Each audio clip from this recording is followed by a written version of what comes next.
Y ya grabando el último video vamos a compartir escritorio.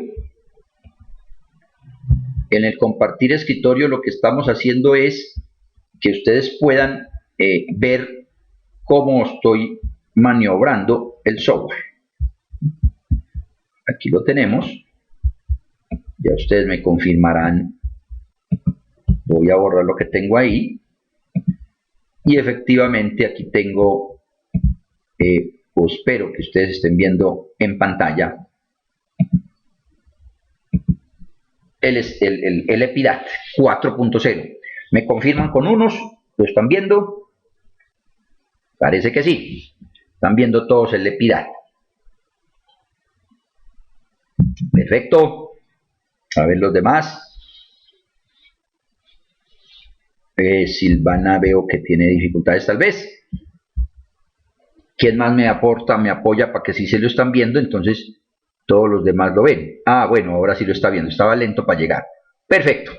Bueno, entonces vamos a mirar la ruta de cómo se calcula este tipo de muestras en estos diseños de casos y controles. Me voy a ir por módulos. Primero voy a correr un poquito más acá. Módulos, muestreo, cálculo del tamaño de muestra. Ya habíamos abordado algunos de intervalos de confianza, que son los estudios descriptivos, los que a veces Diana me parece que es el que más necesita. Ya eso los abordamos. Contrastes de hipótesis. Y en ese contraste de hipótesis estamos observando, al menos una parte alcanzan a ver ustedes porque no lo he corrido del todo bien. Vamos a volverlo a hacer. Módulos, muestreo, tamaño de muestra, contraste de hipótesis y tenemos casos y controles. Ya hemos trabajado medias, proporciones, etc. Y grupos independientes que no alcanzan a mirar, pero ya para ustedes en directo que ya lo tienen en la carpeta. Pues bien, hemos llegado a este pantallazo. De una miremos el último caso, el ejemplo que acabamos de mirar.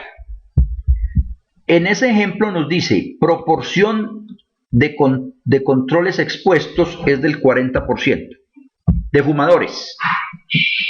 De los controles el 40% fuma. Entonces le damos el 40%. No tengo este caso, no lo tengo. Pero sí tengo la diferencia a detectar. El odds ratio. Y me dijeron que fuera de 4. Entonces es lo que le estoy dando, 4. El nivel de confianza es susceptible de cambiarse, pero nos dijeron que la dejáramos en 95. Y la potencia de la prueba nos dicen que el 80.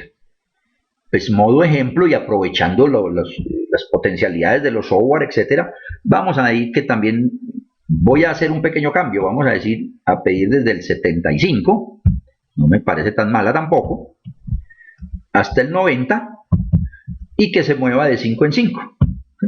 Lo que estoy diciendo aquí es que aprovecho el software para que me dé varios y ya se hagan reflexiones. Pero lo más relevante del asunto es que necesitamos conocer 2 de estos 3 factores. Ahí está, en este caso los ratios. Y le voy a dar calcular. Pues bien, ahí estamos obteniendo el dato. Él solito o con las fórmulas que se tiene encontró la proporción de expuestos en los casos y puso .7272. Ese es el número que él calcula con las fórmulas. Nosotros que le dimos 40% de los controles y que detecte unos ratios de 4. ¿Qué nos está entregando? Que para una potencia del 75%, o sea, lo que implicaría un error tipo 2, se está haciendo malo, del 25%, estaríamos necesitando 31 casos y 31 controles, o sea, 31 personas con infarto miocardio, 31 que no, o sea, aliviados, para un total de 62 personas. Si tenemos el 80, este fue el que habíamos validado con la fórmula. Nos está dando que necesitamos 35. O sea, 70 en total. Y así sucesivamente, pues, se observa, claro está, que a mayor potencia, mayor N. ahí entonces entrará a mirar cuáles son los costos, el tiempo, etcétera, etcétera, etcétera. Pero la manera de calcularse es supremamente sencillo. Y eso lo vimos nosotros aplicando la fórmula también. O sea que no hay ninguna dificultad de hacerlo manual tampoco. Esta es la manera de calcular esa parte. Ahora, vamos a hacer el ejercicio que les dije que lo podían hacer manual. Voy a adelantarme también para que lo hagamos acá. Es decir, ¿qué pasa si el odds ratio no fuera 4, sino que fuera 3? ¿Qué piensan ustedes? ¿El n sube o el n baja? ¿Qué pasa si el odds ratio que yo quiero diferenciar no sea 4, sino de 3? Recordando que entonces ya la diferencia que quiero hablar es esa, la estoy disminuyendo. Entonces, ¿qué pasa con el n? ¿Necesito más n o necesito menos n? ¿Qué opinan? Recuerden que crece como interrogante. Eso es como cuando preguntan no sé qué cosa, ¿cierto? ¿Cierto que sí? No lo sabemos, ¿no? Bueno, vamos a mirarlo entonces. Aquí dice que sube, más el n sube. Estoy disminuyendo la diferencia que quiero detectar. Entonces vamos a hacerlo. Una de las maneras es, para evitar volver a hacer toda la ruta, le doy clic a estudio de casos y controles. Le puedo dar clic a lo que tenemos en el módulo en uso. Y aquí, pues vamos a hacerle el cambio. Era el ejercicio que estaba planteado. Vamos a ponerle 3. ¿Sí? Dejemos todo lo otro igual. Aquí salimos de la duda, de la inquietud, y ya no se nos va a olvidar nunca, porque lo estamos haciendo. Aprender haciendo es lo que decimos, ¿no? Pues bien, subamos aquí un poquito. Observen, así me da 75, tenía 31, mejor dicho 62 en total, 70 para la otra opción, y aquí ya tengo más, porque ya necesito identificar una diferencia más pequeña. Es como cuando usted en la diferencia de promedios dice yo quiero detectar una diferencia de 100.000, hablando de salarios o lo que fuese, una diferencia de 100.000. Pero si ya lo que quiere identificar es una diferencia de 30.000, pues obviamente es mucho más estrecho, usted necesita más muestra para detectar eso. Ya eso lo identificamos. Entonces aquí para el 80, que es lo común, necesitaríamos día 54. Esa sería lo que necesitamos. 54 teniendo en cuenta si lo que voy a detectar ya no es 4 sino 3. Y obviamente, nada más por el mero ejemplo que puse el ejercicio, eso lo debería de dar en las fórmulas manuales. Si fuéramos a detectar ya una distancia solamente de 2, pues ya estoy hablando de 266, luego las muestras me crecen mucho. Pero todo dependerá de ese 4, ese 3 y ese 2, debe de salir de las reflexiones de los expertos. Porque usted para qué va a detectar una diferencia de 8. Es que me da una muestra muy pequeña. Sí, pero uno sabe que no va a haber una 8 de distancia, entonces ¿para qué se va a poner a hacer eso? Entonces, que lo que se calcule sea definitivamente analizado a conciencia. Ahora, veamos otro caso más. Voy a mantener este más bien en el 4 que hizo el ejercicio inicial. Y la otra posibilidad que tenemos es pedirle dos controles por caso. Es factible que en mucho estudio, y yo no sé si aquí que ya varios han experimentado en esos trabajos, epidemiólogos sobre todo, si tienen algún caso para referenciarnos. Pero este es común, uno cambiar número de controles por caso, vamos a hacerle que sean 2. Y voy a calcular de nuevo. Y en ese esquema estaríamos diciendo que para 80 necesitaría 27 casos y el doble, 54 controles, 2 por 1. Ese sería los tamaños de muestra sugeridos. Ahora, los primeros que hicimos nos había dado 35, mire que se disminuyó en algo los casos. Esto sucede porque a veces, o se puede sugerir, porque hay momentos que los casos sean muy difíciles de darse. Entonces puede pensar uno en disminuir esos casos y tener más controles. Todas son las reflexiones más desde el punto de vista del tema de la variable en estudio que mismos estadísticos. Ya los epidemiólogos pues sí saben bastante de estos temas, ¿no? Ahora, aquí estábamos cambiando entonces de dos. ¿Qué les mencioné ahora? Ya no tendría mucho mejora si uno trabaja, por ejemplo, 4 casos por control. Ahí no se ve mucha ganancia en las potencias. Vamos a mirar qué nos da el calcular eso así. Ya aquí está diciéndonos 22 casos por 88 controles. Pero en última ya 22 casos ya son personas fumadoras que tuvieron el problema de miocardio. 88 serían fumadores que están aliviados, fáciles de coger, asume uno, ¿no? Pero entonces son todos los esquemas que podemos mover en este diseño de muestra de casos y controles. Lo otro que se puede hacer o que tenemos opción aquí es mirar la potencia. Es decir, aquí calculé el tamaño de muestra, pero en algún momento yo puedo preferir, ya sabemos cuántos casos tengo. Recuerden que si estoy hablando de cuestiones, bueno, incluso en la base de datos de Esperanza también podríamos hablar de las personas que ya fueron afectadas por la violencia. Hoy que se habla tanto de esos detalles, ya se sabe cuántos. Entonces esos serían los que tienen. No hay forma de buscar más. Igual en los mismos temas clínicos.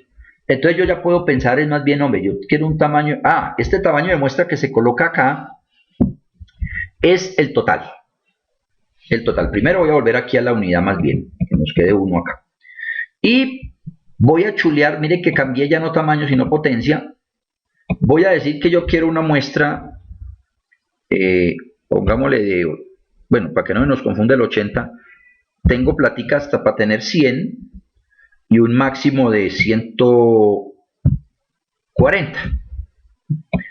Bueno, eso que se incremente de 10 en 10 a ver qué pasa. Entonces yo lo que estoy diciendo es, la muestra que quiero debe ser entre 100 y 140. Dígame con qué potencia realmente voy a trabajar. O sea que es el proceso contrario. Eso es lo que quiero que capten el mensaje. Ya lo que voy a decirle es, tengo plata para esto, o tengo la posibilidad de llegar a estas personas que ya están enfermas, ya las tengo aquí, etcétera, etcétera, y cumplen estas características. ¿Cuánto será la potencia que puedo llegar? Entonces le doy calcular, y ahí observen que para 100 estoy obteniendo una potencia ya, mejor dicho, me estoy sobrando. Tengo 92% de potencia. Y a medida que sube el N, me crece la potencia, claro está. Porque recuerden que adelante en la primera muestra que tuvimos era de 70, 35 y 35. Y era para una potencia de 80. Pero esta forma o esta posibilidad que nos da el software es prudente pues conocerla, por lo que ya mencionaba. En muchos casos, yo ya sé cuántos tengo. Entonces lo que quiero averiguar es la potencia. Estas son entonces las opciones. Ahora, volviendo al tamaño de muestra, ya hicimos, hoy no hice tanto énfasis acá, veamos qué pasa si la proporción de casos expuestos es de 60. O sea, serían 60 fumadores con el tema del problema, ¿no? De los casos. Y los controles fumaban el 40%. Los enfermitos o los que tuvieron el infarto fumaban el 60%. Pues miremos entonces, esas son otras opciones que nos brinda el software. Aquí ya habíamos dicho 90, pongámosle aquí un 5 nomás para no alargarnos. Le doy calcular y ahí obtendríamos, ya teniendo esos porcentajes, unas muestras un poquito más grandes. 97 en ambos casos, porque yo le dije 1 a 1. Bien, eso entonces es lo que puedo como mencionar. Yo creo que ya todos más o menos evidente en lo que hemos trabajado, módulos, muestreo, cálculo del tamaño y contraste de hipótesis, casos controles y al final independientes, es la opción que llegamos. Comentarios, inquietudes, por favor me las pueden colocar. Bueno, si uno fuera a limpiar esto para que se borre, pues obviamente le damos limpiar y sería otro, volver a empezar con otro tipo de análisis o de definir tamaños de muestra. Creo que aquí es lo que podemos hablar de este tema. Si uno, lo único que puedo alargar aquí, digamos, es cómo es la semejanza con la diferencia de medias o la diferencia de proporciones, grupos independientes. Observen que es muy similar. Miren el pantallazo, comparación de proporciones cuando son independientes, pero yo no cojo esos controles, sino dos grupos aparte. Me pregunta la proporción de la primera y la proporción de la segunda, igual a lo que teníamos ahora. Pero ya no habla de los ratios, sino que habla de cuál es la razón entre los tamaños de muestra, es decir, si quiero más muestra del uno que del otro. Pero todo lo demás es muy similar. Y si hacemos el ejemplo, pues obviamente las fórmulas cambian en algo. Lo que sí quería acordarles también es que aquí estamos hablando de, o acordarles, de que son pruebas o tamaños de muestra para pruebas bilaterales. Si necesitaban unilateral, habría que trabajar hacerlo manual, pues, que cambie un poquitico. Y aquí está la salida, o sea que es muy similar los dos, únicamente lo que estamos pidiendo, o sea, el objetivo de la investigación, la forma de seleccionar las personas, es lo que de alguna manera está siendo diferente. Bueno, veamos qué inquietudes tienen. Voy a dejar acá la grabación, no sé si quieren que haga algo especial de lo que hemos trabajado, porque ya hoy sí vamos a ir dejando hasta acá. Voy a detener la grabación.